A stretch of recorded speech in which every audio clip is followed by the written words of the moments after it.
Hi everybody, welcome to Harborside History. This is episode 6 and it is June, which means it's Pride Month. And that's really important because there is LGBTQ history all over Charleston and we have a really important story to tell to you today. It's a story of transgender life experience, it's about interracial marriage in the civil rights era, and it's about how important archives are to telling these stories and to helping us create these stories for you with the evidence that we have from history. And here to help us tell the story today is our fabulous HCF archivist, Sarah. These archives are information on Dawn Langley Hall Simmons, and she was actually born Gordon Langley Hall. And she was born in England in the late 1930s and grew up there in the social elite and eventually moved to New York City in the 1950s, again, still part of the social elite. When she was known as Gordon, she made her career in writing and newspaper editing, really all over the world, both in England and New York, as well as in Canada. Eventually, she became part of this socialite circle that included an artist named Isabel Whitney. And they met in the 1950s, right? Correct, yeah. So in the 1950s, they meet, they hit it off and become friends. And actually, Dawn, again, still known as Gordon, moved in with Isabel, became her constant companion, and they moved in together. And then, I think it was Isabel was the mover and shaker. Mm-hmm. Yeah, they decided, Isabel pushed for a move here to Charleston, South Carolina. And they made plans to do that in the 1960s. And unfortunately, Isabel Whitney died before they had the chance to move here. That was 1960. The early 60s. So 61 is when our collection starts with the intention to purchase in Ansonborough. Perfect. So we have this amazing collection of letters and correspondence from Dawn, still understood as Gordon at that time, that Sarah is going to talk to us about in terms of what the story is here in Charleston. Our archives are one of the repositories of Dawn's papers. That's right. Correct? That's correct. So it's really important that we tell this story. We have a responsibility, I would argue, to do so. And we have a good amount of material to do that with. Great. So tell us about it. Okay. So it looks like our correspondence begins in 1961 with an initial letter directly from the letterhead, of course, here is still Gordon Langley Hall, writing from the address, kind of, a little bit in the middle of New York, the peninsula there, Manhattan. And it begins with, I'm interested in purchasing number 56 Society Street, Charleston, for the sum of $13,000. If only we could have that again, but $13,000 for a mansion on Society Street. Wow. To be used as my own personal residence. I would like to start restorations in the spring for inhabitation in the early fall of next year. And then at this point, Dawn launches into basically her history explaining why she is in a place to do this. So the collection starts here with that initial letter in 61. And the letters are a lot of fun to read, really. They're so chatty and breezy.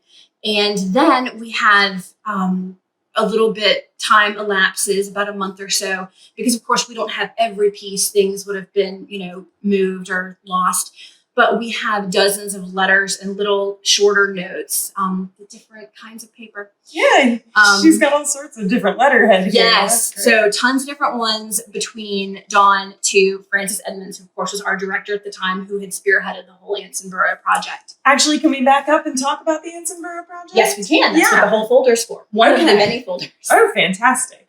So the reason that Isabel Whitney and Dawn Langley Hall Simmons identified 56 Society Street is because it was one of the first properties that Historic Charleston Foundation purchased with the revolving fund, right? Mm-hmm. So if you remember from last month's episode, we did cover a little bit about the revolving fund in our preservation and advocacy pillars. It was the first of its kind in the nation, and it's been replicated since then.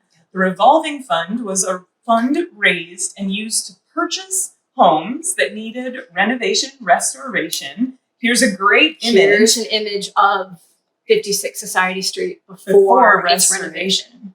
And so the foundation owned the house, was looking for preservation-minded buyers who were interested in restoring and renovating these old homes. Yes. And so, of course, people from society in New York, people with some disposable income, were interested buyers. And that's why Isabel and Dawn wanted to come and purchase 56 Society Street. They were absolutely interested in becoming preservationists in their own right, participating in this revolving fund. So when they purchased the house, or actually when Dawn purchased the house, because the sale didn't go through before Isabel died. So when Dawn purchased the house, that money did in fact go back into the revolving fund to be part of the Ansonborough Rehabilitation Project. And the project actually purchased and sold 60 homes and really revitalized the entire neighborhood. So this is absolutely an important historic Charleston Foundation story to tell. This was the Ansonborough Rehabilitation Project, imagined and enacted by the historic Charleston Foundation. So, and it's a rich resource too, because this is the only folder of a single house. This is the only complete story of a house that we have. So other ones are bits and pieces. Rehabilitation project, we have this the is the only property that has its own folder. Yeah. That's amazing. Yep. So I chose a few letters specifically to put on display here soon.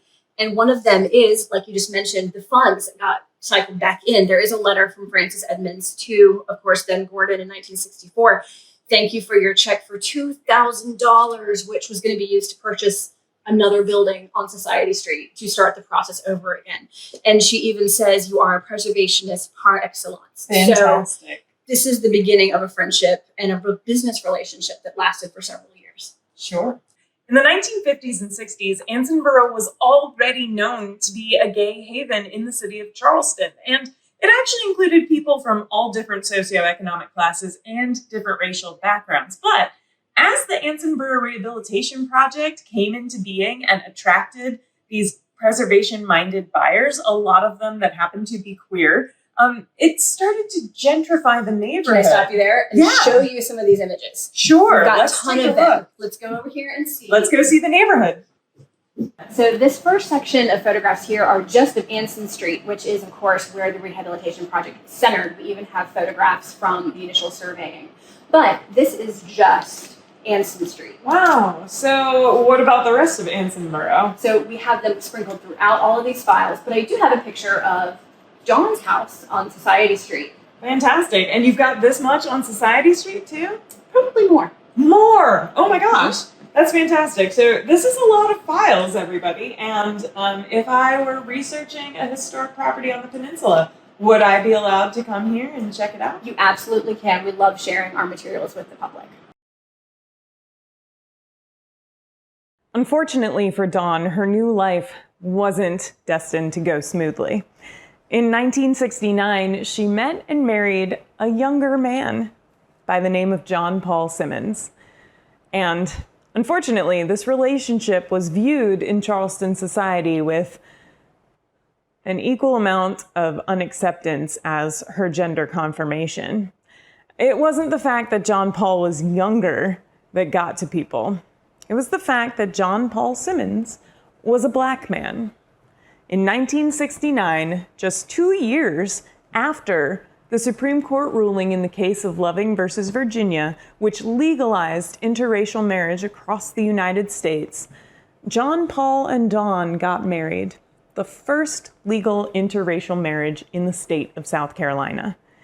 We know that the Charleston community was upset about this because they had actually reserved a local church to have their ceremony in, but on the day of their wedding, it received bomb threats. So instead, John-Paul and Dawn got married at 56 Society Street, in the drawing room, downstairs, in the evening. Luckily, we've got some photographs from the happy occasion, courtesy of Mr. McCann, who lives at 56 Society Street today. Thank you, sir. So we're able to see this joyful night. Unfortunately, the Charleston community wasn't very accepting. We have information from Dawn's own writings about wedding gifts that were left in crates in the driveway. She never found out what they were because they were firebombed and burned up and destroyed. It wasn't just the beginning of their marriage that gave them some trouble. Unfortunately, aside from the pressure that was coming from the community, the external pressures that were happening, there were internal pressures in their marriage as well. Issues with mental health on the part of John-Paul, as well as money running out. There was a lot going on internally in the marriage as well. A happy and bright spot in the marriage was the arrival of the couple's daughter, Natasha, and we have a beautiful image of her christening in the 1970s in England. And this is a wonderful picture of a happier time, but it wasn't to last.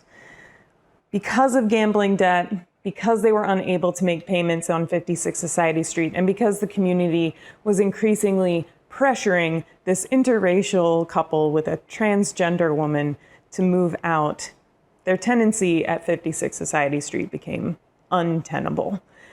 They did eventually sell the house at auction, and they moved across Charleston.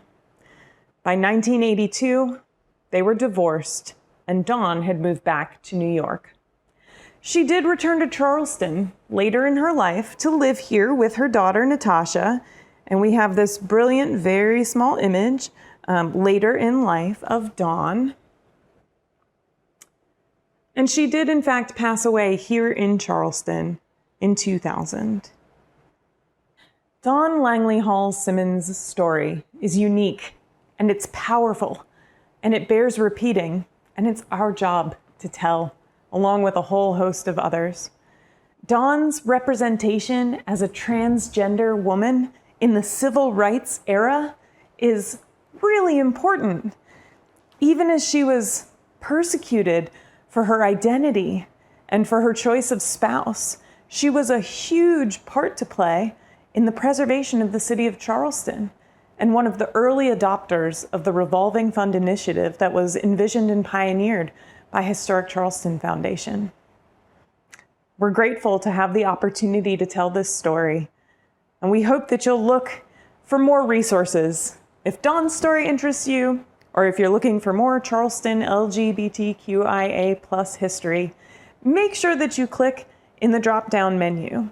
You'll find web resources there and titles for books that you could even check out at your local library. Thank you for joining us for this really important story this month.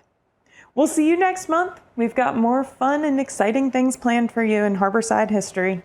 Make sure that you follow, like, share, and drop us a comment. We really do like to hear from you. And always make sure to look around, because history really is happening every day.